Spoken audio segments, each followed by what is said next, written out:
Il y a quelques jours à peine, Emmanuel Macron a accueilli à l'Élysée Ahmed Al-Shara. Derrière le vernis diplomatique, il faut rappeler qui est cet homme. Un djihadiste connu pour avoir rallié Al-Qaïda avant de soutenir l'État islamique, responsable de plus de 270 morts sur le territoire français depuis 2012. Recevoir un islamiste à l'Élysée, c'est faire fi des morts tombés sur notre sol. Mais pendant qu'à Paris, on déroule le tapis rouge à un djihadiste, à mes yeux, sur ma circonscription dans la métropole de Lyon, un autre islamiste notoire s'apprête à prendre la parole ce week-end.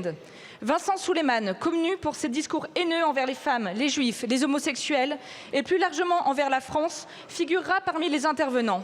C'est après avoir découvert l'annonce de cette conférence que j'ai alerté les autorités compétentes.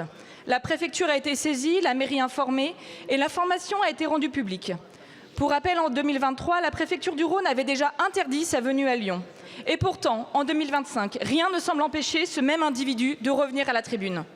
À l'Élysée, on reçoit un djihadiste. À mes yeux, on tolère un islamiste. Alors je pose la question. Quelle est votre ligne, Monsieur le Ministre?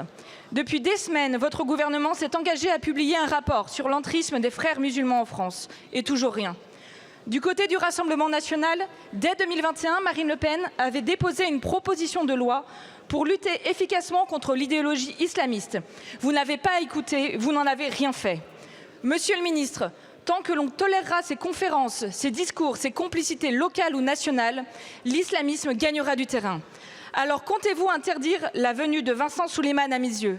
Allez-vous assumer vos responsabilités et faire de la lutte contre l'islamisme une de votre priorité? Car du côté de la préfecture du Rhône, on en est loin. Merci.